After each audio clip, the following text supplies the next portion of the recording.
I'm so excited right now. We're at the new podcasting studio. I mean, it's hardly a new podcasting studio, it's the same place. It's in my house.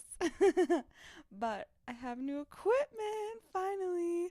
So that means that very soon I will be hosting my first guest. And I'm so excited for you to meet her. She is a phenomenal woman. And we're going to have a great time. And you're going to have a great time listening. So get excited for that. But today we are talking about something that I could go on and on and on and on and on about: cycles, specifically the female hormone cycle. And what a great day to be talking about this. Not only did the full moon just happen, but today is the first day of my cycle. So, congratulations. If I wanted to get fancy and do sound effects, I would do a little yay sound effect right there, but I'm not going to do that. So you can just use your imagination. So here we are, first day, and what a better place to start than at day one. So I'm going to walk you through the 4 phases of the female hormone cycle.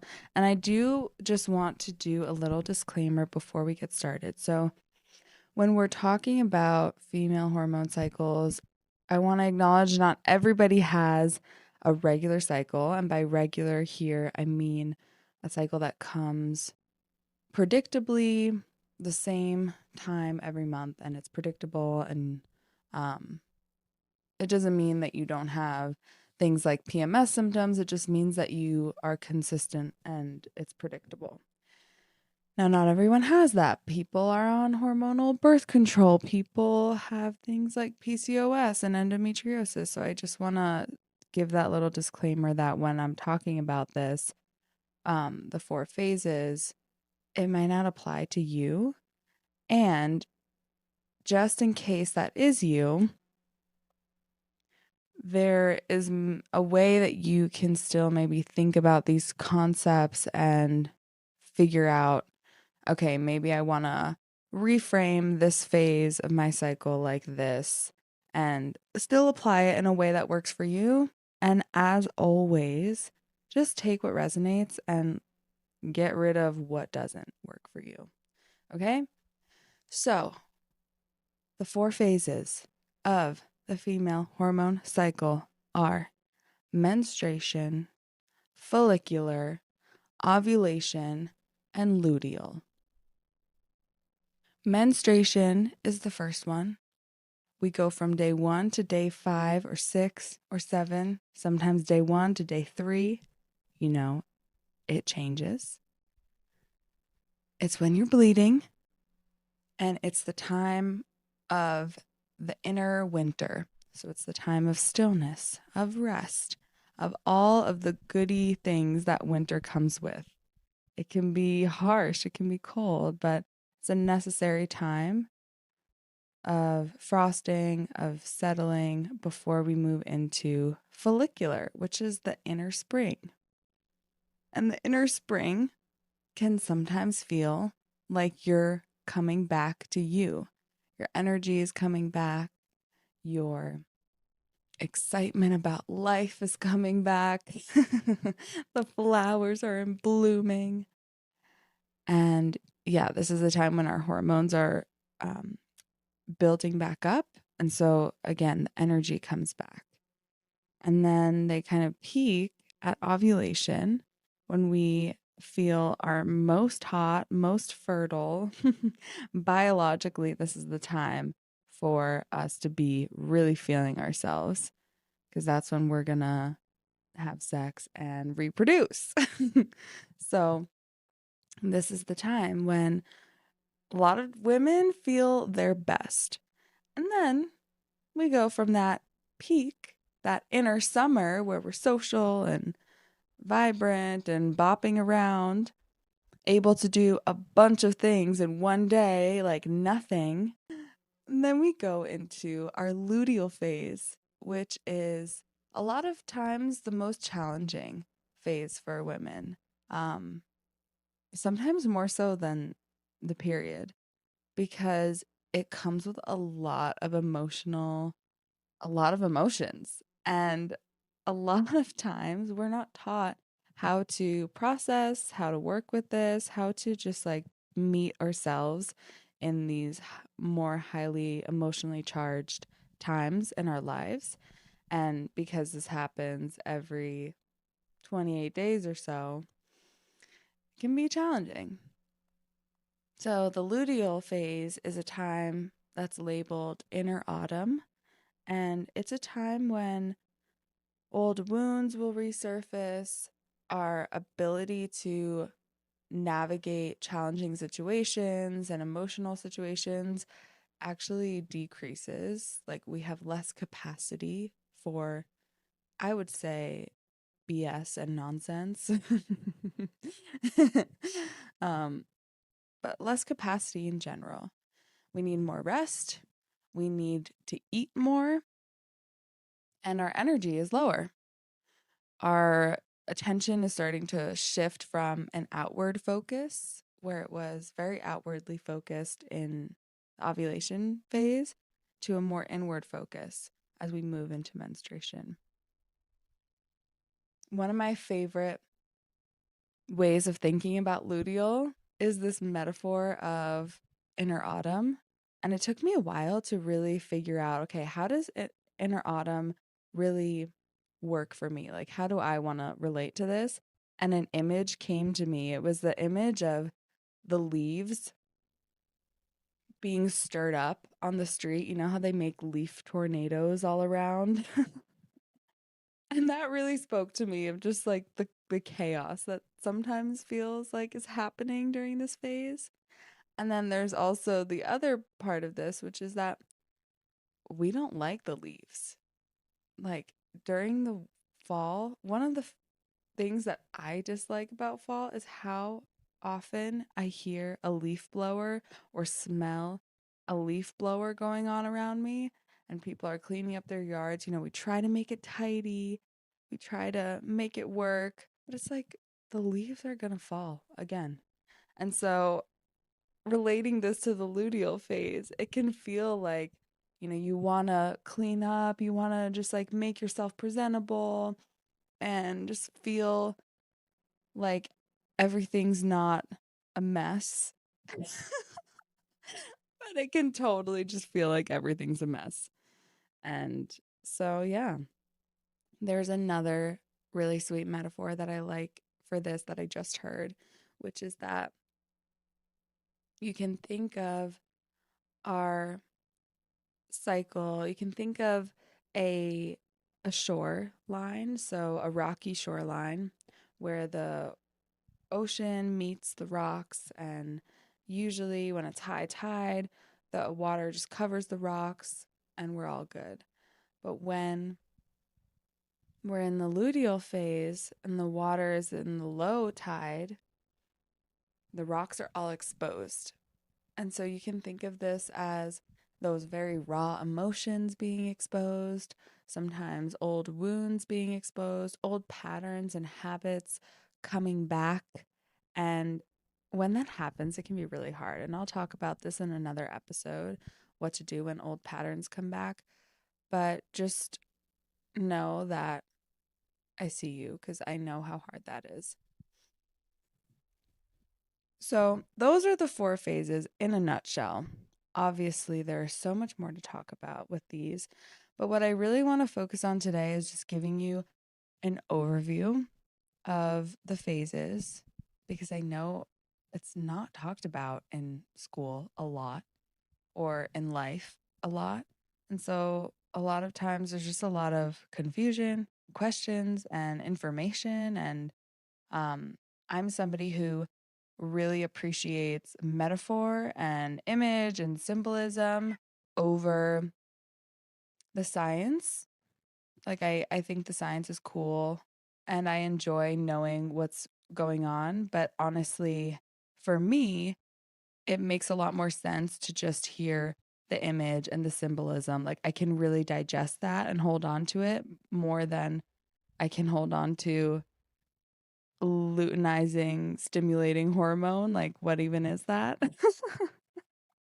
So that's my intention with I don't even think I said it's follicle stimulating hormone and luteinizing hormone.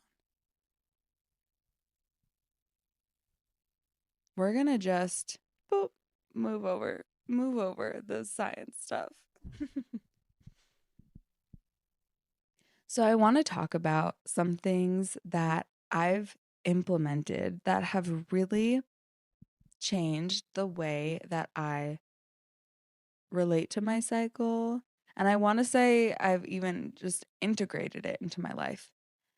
And a lot of it has to do with little habits and little questions. And I want to just say that I've done this work and been doing this work for a long time. I started tracking my cycle years ago when I got my IUD out, which honestly I can say was one of the best decisions I made in my young life, getting my IUD out. And so, yes, I've been tracking my cycle for a while. I have been working with it and really intentionally working with myself to make my life more enjoyable all around. And so when there's something that's a consistent challenge for me, like the luteal phase was, I'm like, okay, what are we going to do about this? So recently, I've had the past like 4 cycles completely pain-free periods. And it's been incredible. I am not saying this to brag. I'm saying this because I want you to know that it's possible. And I was reflecting on what really changed in my life. What have I really been doing differently over the past few months that has potentially contributed to having pain-free periods? And I think the biggest thing that's different, like actually the only thing that's really different is that I started taking baths with Epsom salt, so magnesium. And I haven't looked into any of the science about what magnesium does, although I do know that it reduces inflammation, inflammation is a huge reason for pain. And so that makes sense to me that would help. And I take baths anytime throughout my cycle, not just when I'm on my period. Honestly, I don't take baths on my period, but I would anytime throughout my cycle. When I'm ovulating, when I'm in follicular, when I'm in luteal, especially when I'm in luteal. I love a bath when I'm in luteal. So that's something that has been a game changer for me.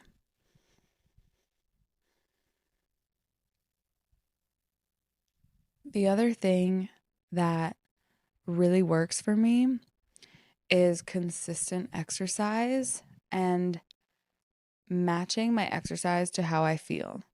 So when I say this, I want to just be careful about how you take that, because I'm not matching my exercise to how I feel in the sense that if I feel like not exercising that day, I don't exercise. When you're in your luteal or on your period, it's more important to prioritize rest because you have less energy and your body needs it. And I absolutely agree with that. And for me, it's been so helpful to still consistently show up for my physical practice and to still consistently push myself even in those times. And I want to say when I'm in luteal, I get to channel some of that rage, that feminine rage that's just like, fuck this, fuck that. They don't fucking know. Screw it all. That fire. I can channel that into my physical practice. And I love that. Like, I started trail running and oh my gosh, it's so hard because you're running up a mountain, like stairs and all. And it is such a good practice of channeling the feelings. So that is a great, great thing to do when you're working with intense emotions.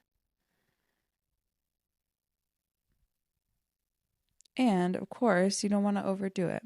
You want to schedule in time for rest. You're not going every day full force as hard as you can. Rest is important. That's why we take those magnesium baths, baby. So I want to talk a little bit about what hormonal birth control does to the cycle. And then I want to talk about the wild woman archetype and where she shows up in the cycle and how much fun I've had connecting with the wild woman archetype. So, talking about what hormonal birth control does to the cycle. So, you can think of the hormone cycle as a sine curve. If you've ever seen one, think back to trigonometry class when you had sine, cosine, and tangent. And remember those curves, those graphs where it's like up and down, like a radio wave? You can think of your hormones doing that. And so essentially, if your emotions and your energy levels and your nervous system regulation abilities follow that line, sometimes you're like, I got this shit. I'm on top of the mountain. Let's go. I'm going from this party to this party and club, next club, bus, get on the plane, another club, that kind of energy. On top of the mountain, let's go. I need less sleep. I need less food because I'm just on fire, honey, and I want to fuck. This is the energy of ovulation, and clearly I'm getting into it. Okay. And then we go down the mountain slope, down that sine curve wave, and we start to fall and off a little bit from that energy, and we're just like, oh man. You know, the irritation comes back, the need for those deep breaths come back. You wake up and you're just like, why am I already pissed off and the day hasn't even started? Yeah, it's because your body is just like doing its thing with its hormones and you just are a little mad. The bitchiness comes in, the less patience, you know, the snappiness. We're just like, sharp edges, get away from me, boundaries, annoyed, a little annoyed.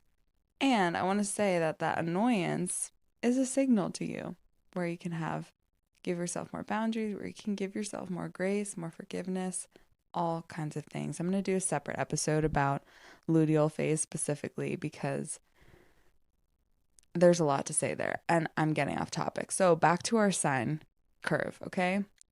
This wave. So you can think of the hormone cycle as this wave where you have these drastic differences, right? And at the very bottom of that curve is the menstruation phase where we have that stillness, that like rest, that sometimes it's a sense of just like calm and stillness and just like complete nothing.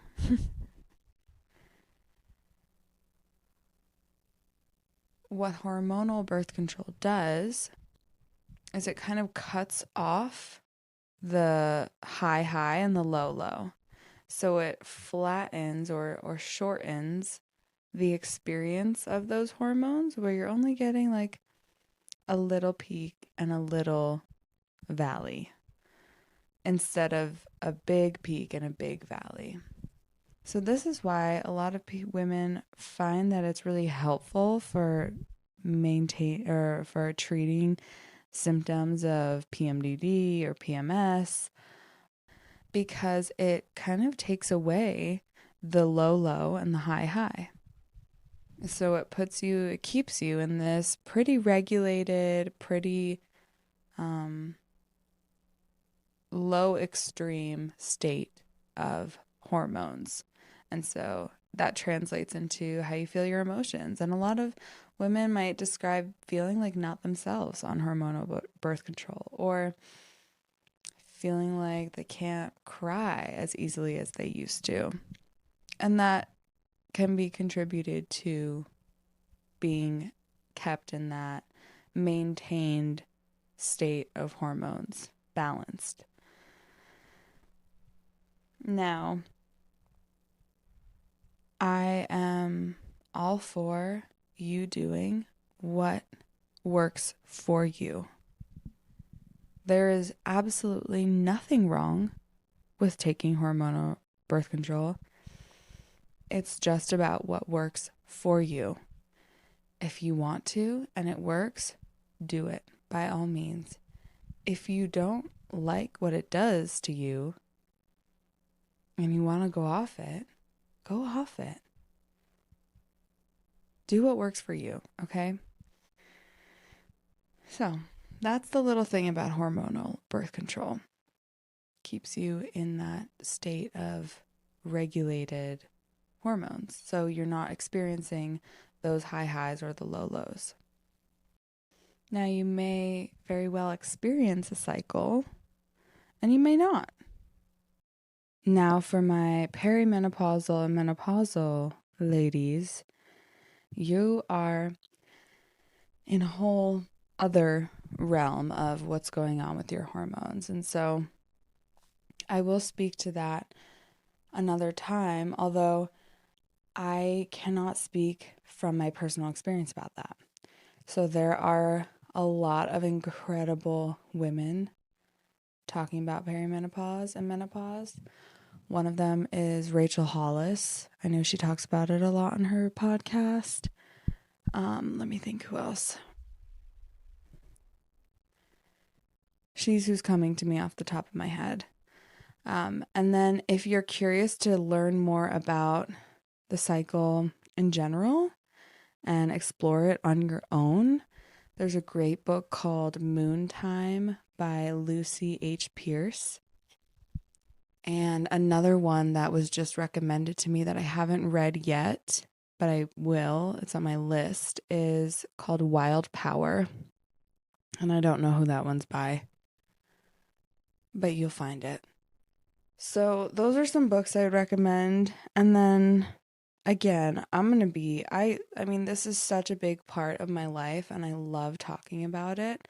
So I will continue to share bits and pieces here and there. And again, there'll be another episode separate to just talk about luteal. So to end off, let's get into Wild Woman, shall we? Oh my goodness, Wild Woman. Okay. Let's just start at the beginning. So what even is an archetype? An archetype is basically a character that we all have access to playing at different times in our lives. And so it's kind of this like universal character that we all connect to at a different point in our life. So the Wild Woman is really deeply explored in Clarissa Pinkola Estes' book, Women Who Run with the Wolves. If you know that book, it's awesome. Haven't even read it front to back. It's like an intense book. But that one and the Wild Woman archetype is also explored in Lucy H. Pearce's Moon Time book that I recommended. And so what it is this just like crazy woman, basically. And I'll speak from my experience with connecting with her. So a lot of times connecting with this archetype can make you feel like you are actually crazy. And a lot of times this comes up in the luteal phase when our emotions are we're more sensitive and our patience for nonsense is like completely in the ground. No patience. So we're very easily set off, essentially. And so this wild woman archetype comes in and is like, she's powerful. She's got this like desire to destroy anything that's not working. And she's almost like this fierce protector. I like to think of her as that. But there's this really intense rage that women have access to.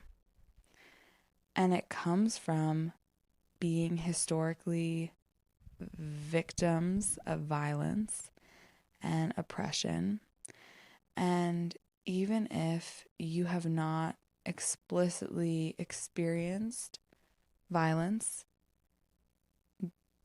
due to being a woman in your lifetime, just seeing it and hearing about it and knowing that it's an ancient thing that women have experienced since the beginning of humanity, it's painful and it makes you mad. Makes you mad. So Wild Woman is angry. She has this fire in her. You might also imagine Kali, that goddess who has all these arms and swords and fire in her eyes, and she's just like lion's breath, tongue out, crazed. And when I say crazy, I mean like good crazy. Like crazy intense. And crazy just has this negative connotation that a lot of people have this fear of being crazy. And that fear of being crazy or being messy or being wild, not wanting to go there because you don't want to get stuck there, will keep you from processing out and fully sequencing out those emotions that you actually need to let out and let be expressed. So one way you can do this is through art. I love that. I love, you can imagine, okay, for the next 10 minutes, I'm going to embody and create this wild woman archetype and exactly what she is to me. I'm going to connect with my version, my wild woman, my crazy, messy, ugly, disgraced woman, okay? And create something ugly. Create what that is for you. It doesn't need to be ugly. But for some reason, that word is just coming to me. Give yourself permission to create something ugly, okay? Yes. Another way you can do this, and this is what I do now, especially that I live alone. I would say it's easier to do this because I live alone. I mean, I have cats, but they don't care if I'm being weird. They're just like, okay, mom, whatever. When I feel those impulses, like when something little pisses me off and I'm just like, ugh, I want to like punch something. I used to push that urge down and just move on, go about my day. Be like, okay, Talia, let it go. It's not that serious, rationalize and negotiate with myself and just kind of talk myself down from the emotions. And that kind of works, but it also really doesn't because, hello, emotions are not rational. You can't just like logic yourself out of them. They need processing through their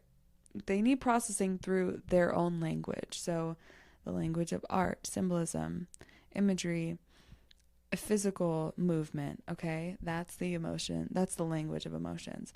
So my favorite way to do it with anger is when I'm in the moment and I feel that, oh my God, pissed off, rage, I'll push against the wall or the sink or something that I can push against and like put my whole body effort force into it.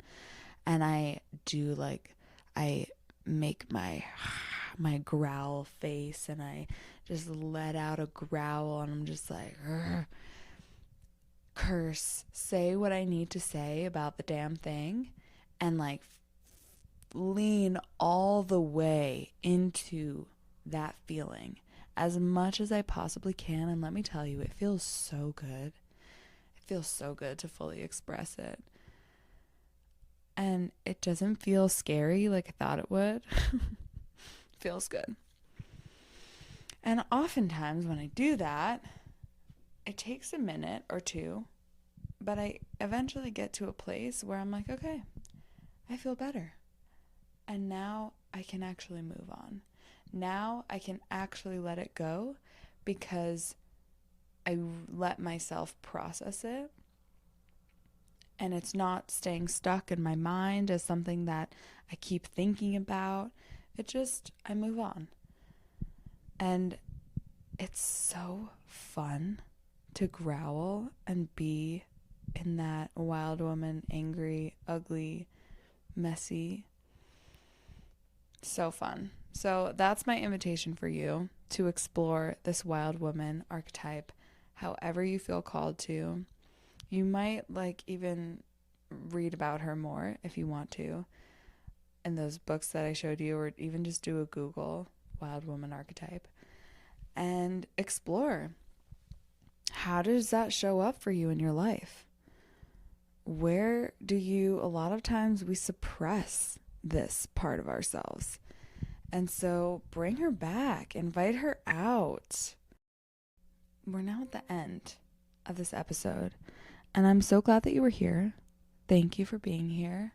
Again, I'm so excited to talk about cycles. I could go on, and I don't want to inundate you with too much information because it can be a lot to digest, and I want you to be able to actually apply at least something if you want to.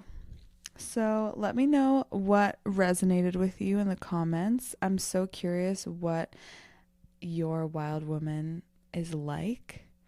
I'm curious what your main struggles are or challenges are with your cycle. So if you let me know, I would love to hear what those are for you.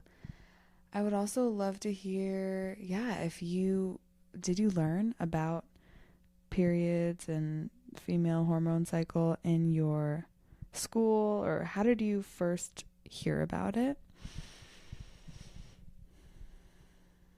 And how do you relate to your cycle?